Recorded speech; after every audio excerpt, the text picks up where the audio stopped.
നമ്മളൊരു വാർത്ത വായിക്കുമ്പോൾ എന്റെ ഫ്രണ്ടിൽ കുറെ ആൾക്ക് ഇപ്പൊ നമ്മളൊരു വീട്ടിനകത്ത് പോയിരുന്ന് അത് ഞാൻ ഇവിടെ വന്നിട്ട് ശേഷമുള്ള ശീലോട്ടോ എന്റെ. ഞാൻ 24 വന്നതിന് ശേഷമാണ് എന്റെ ആ ഒരു, അതായത് നമുക്ക് തോന്നുമല്ലോ നമ്മളിപ്പം ഒരു വാർത്ത വായിക്കുമ്പോൾ നമ്മളൊരു വീടിന്റെ മെയിൻ ഹോള്, ഫാമിലൊക്കെ ഇരുന്ന് കാണുന്ന വാർത്ത കാണുന്ന ഹോൾ, ആ ഹോളിൽ പോയി അവരുടെ കസേര ഇരുന്ന് അവരോട് പറയുന്ന പോലെ പറയാൻ ശ്രമിക്കാറുണ്ട്. എന്ന് പറഞ്ഞാൽ അത് ഭയങ്കര എഫക്റ്റീവ് ആണ്. നമ്മളിപ്പം മോണോലോഗ് പോലെ നമ്മളിങ്ങനെ പറഞ്ഞു പോവാതെ ഒരു എന്താണ് ഒരു ഡയലോഗ് ബേസ്ഡ് ഇങ്ങനെ പറഞ്ഞു പോയി കഴിഞ്ഞാൽ നമ്മുടെ മുന്നിൽ ശരിയാണ് ക്യാമറ മാത്രമേ ഉള്ളൂ, ക്യാമറ ബാക്കി ക്യാമറമാനും ഉണ്ടാവും. അങ്ങനെ അതല്ലാതെ പറ്റും നമുക്ക്. പല നമ്മൾ ആൾക്കൂട്ടത്തിന് നടുക്ക് പോയി അവരോട് സംസാരിക്കുന്ന പോലെ ശ്രമിക്കാറുണ്ട്. അതെനിക്ക് തോന്നുന്നത് കഴിഞ്ഞ കുറച്ചാളായിട്ട് അത്യാവശ്യം ആൾക്കാർക്ക് ഇഷ്ടമാണ്. അങ്ങനെയാണെങ്കിൽ അടുത്ത ആള് ജോൺ ബ്രിട്ടാസ് നമ്മളിപ്പോ ഇടയ്ക്ക് ചർച്ചയ്ക്ക് വിളിക്കുന്ന ഗസ്റ്റാണ്. അപ്പൊ ഗസ്റ്റ് എന്നുള്ള നിലയ്ക്ക് പുള്ളി പറയുന്നതിൽ പുള്ളിക്ക് നല്ല ക്ലാരിറ്റിയാണ്. എന്ന് പറഞ്ഞാൽ ഇപ്പൊ ഈ ചർച്ചകളിൽ വരുന്ന വിഷയങ്ങളിൽ പുള്ളി പറയുന്നതിൽ മനോഹരമായ ക്ലാരിറ്റിയാണ്. പുള്ളി ആള് കാണുന്നുണ്ട് എന്ന് പറഞ്ഞാൽ പുള്ളി ചർച്ചയ്ക്ക് ഉണ്ടെന്നുണ്ടെങ്കിൽ 10 പേര് കൂടുതൽ കാണും.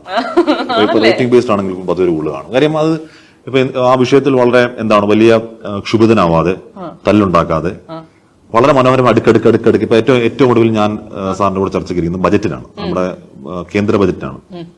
മനോഹരമായി പറയും, അടുക്കി പറയും, ആൾക്കാർക്ക് മനസ്സിലാവുന്ന രീതിയിൽ സങ്കീർണമാക്കാതെ ആ ഒരു ശൈലി എടുക്കാവുന്ന. അടുത്ത ആള് നികേഷ് കുമാർ നമ്മളോട് വർക്ക് ചെയ്തിട്ടില്ല. ഒട്ടുമിക്ക എന്റെ സഹപ്രവർത്തകരൊക്കെ നികേഷ് കുമാറിന്റെ കൂടെ ഒരു സമയത്തെങ്കിലും വർക്ക് ചെയ്തിട്ടുണ്ട്. അതുകൊണ്ടാണ് ഞാൻ നികേഷ് കുമാർ പേര് പറയുന്നത്. അല്ല, അവരൊക്കെ നികേഷ് സാർ പറയുന്നത്. പുള്ളി ചർച്ചയ്ക്ക് ഇരിക്കുമ്പോഴത്തേക്ക് പുള്ളി പുള്ളി ഒരു റിപ്പോർട്ടിനെ പോലെ ആവും. പുള്ളി ഇൻക്വിസിറ്റീവ് ആയിട്ട് അവരിൽ നിന്ന് കാര്യങ്ങൾ ചോദിച്ച് ഇങ്ങനെ ചുരണ്ടെടുക്കാൻ ശ്രമിക്കാറുണ്ട്. അതൊരു മാധ്യമപ്രവർത്തകന്റെ റിപ്പോർട്ടറുടെ കഴിവാണ്. ഇപ്പം ഒരു ഡിബേറ്ററിന് ആ കഴിവുണ്ടാവണമെന്നില്ല എപ്പോഴും.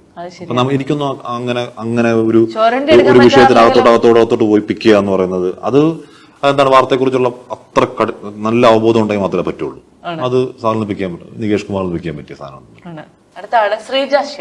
ശ്രീ ചേച്ചി എന്ന് പറഞ്ഞാല് കാരോട്ട ക്യാമ്പസിന്റെ 1 വർഷം സീനിയറായിരുന്നു. അന്ന് മുതലേ ചേച്ചിയാണ്. അപ്പൊ എന്നെ റാഗ് ചെയ്തൊക്കെ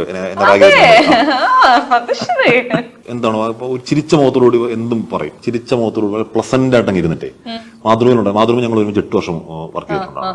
അപ്പൊ കോവിഡ് സമയത്ത് ഒരു പ്രോഗ്രാം 2.5 to 3 ആണെന്റെ ഓർമ്മ. അത് ഭയങ്കര മനോഹരമായി.